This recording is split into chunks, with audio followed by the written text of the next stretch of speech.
আমার শিক্ষক একবার একটি গল্প বলেছিলেন। এক ব্যক্তি তার ছেলেকে নিয়ে একটা পার্কে হাঁটছিল।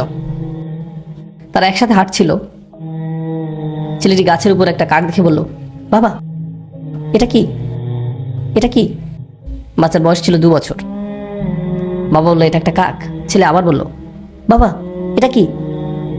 বাবা আবার উত্তর দিল, এটা একটা কাক। আচ্ছা ঠিক আছে, বাবা এটা কি? বাবা বললো, এটা একটা কাক। ও কাক, এটা কি? এটা একটা কাক। এভাবে 10 মিনিট ছেলেটি বাবাকে প্রশ্ন করে গেল।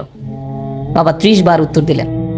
তিনি একটা ছোট ডায়েরিতে লিখে রাখলেন, আমার ছেলে আজ পার্কে হাঁটার সময় একটি কাককে নিয়ে 30 বার প্রশ্ন করেছে, যেটা ছিল পৃথিবীর সবচেয়ে সুন্দর জিনিস।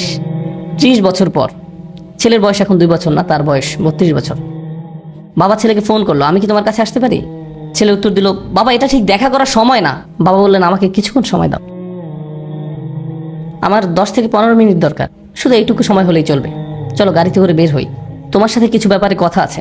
ছেলে বেশ বিরক্ত হয়ে, ঠিক আছে। বাবা আসলেন এবং গাড়িতে উঠে ছেলেকে নিয়ে পার্কে গেলেন। ছেলে মহা বিরক্ত হয়ে বলল, এসব কি বাবা, আপনি কি খুব দ্রুত বলতে পারবেন? আমার কাজ আছে। বাবা বললেন, শুধু আমার সাথে হাঁটো। তারা হাঁটছিল এবং গাছের উপর একটি কাক দেখতে পেল। বাবা বললেন, বৎস এটা কি? তুমি কি সত্যিই জানতে চাও এটা কি? এটা একটা কাক।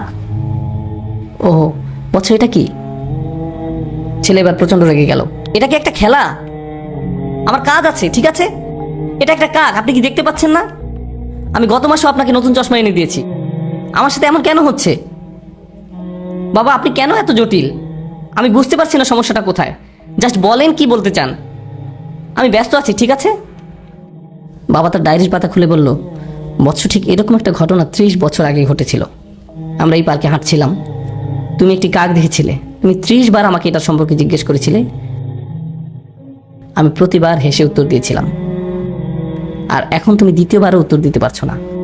আমরা আমাদের পিতামাতাকে কি দিচ্ছি? মূল বিষয় হলো, আল্লাহ প্রথমে নিজের কথা উল্লেখ করেছেন, তারপর পিতামাতার কথা উল্লেখ করেছেন। তোমরা নিজেরাই চিন্তা করো, তারা তোমাদের জন্য কি করেছেন এবং তোমরা তাদের জন্য কি করছো। এমন অনেক পিতামাতা আছেন, যখন তাদের সন্তান আইসিইউতে থাকে, তারা ছোট্ট গ্লাস বক্সের দিকে তাকিয়ে দাঁড়িয়ে থাকেন, যার ভিতরে শিশুটি আছে।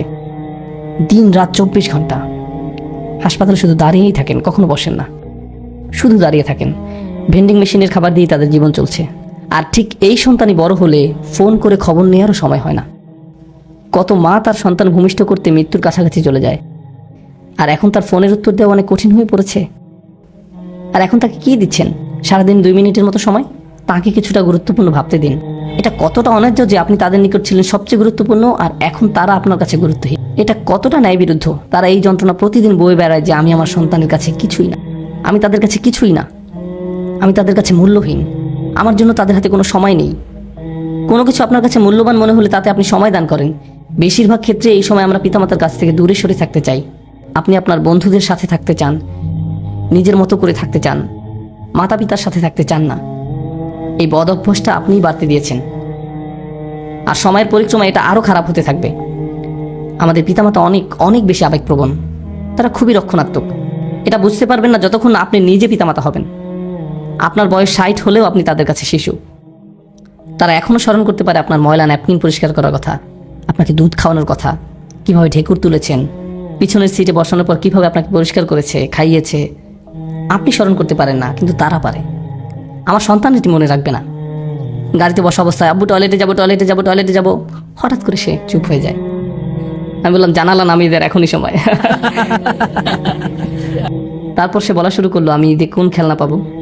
আমি ভাবলাম, ওকে, গাড়ি চালানোর জন্য আজ ভালো সময় নয়।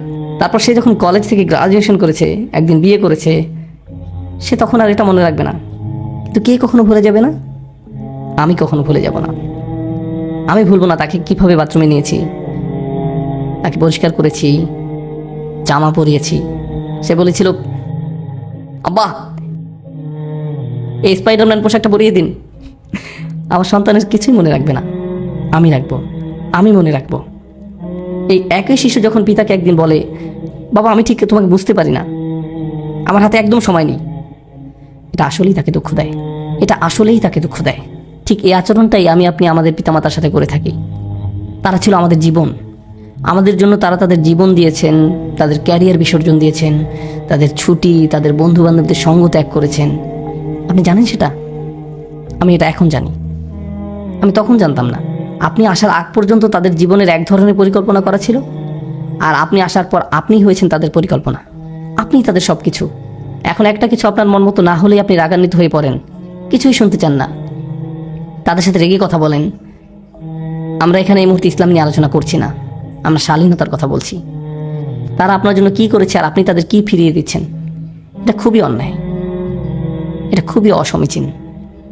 আমার বাবা এত বিরক্তিকর, আমার মা এই, তারা সবসময় রাগী, তারা কখনো সুখী নয়, তারা এই তারা সেই। কিন্তু আপনি কি, আপনার অবস্থা কি? আমি আপনাদেরকে বলছি, আমি সব সময় এটা বলার সুযোগ পাই না, যদি আপনি আপনার বাবা মার দোয়া না পান, আপনার জীবনে কোনো কিছুই ভালো হবে না। আপনার জীবনের কোনো কিছুই ভালো হবে না যদি তারা আপনার কাছ থেকে সুখী না হয়। তাদের সুখী করার জন্য আপনাকে সব করতে হবে।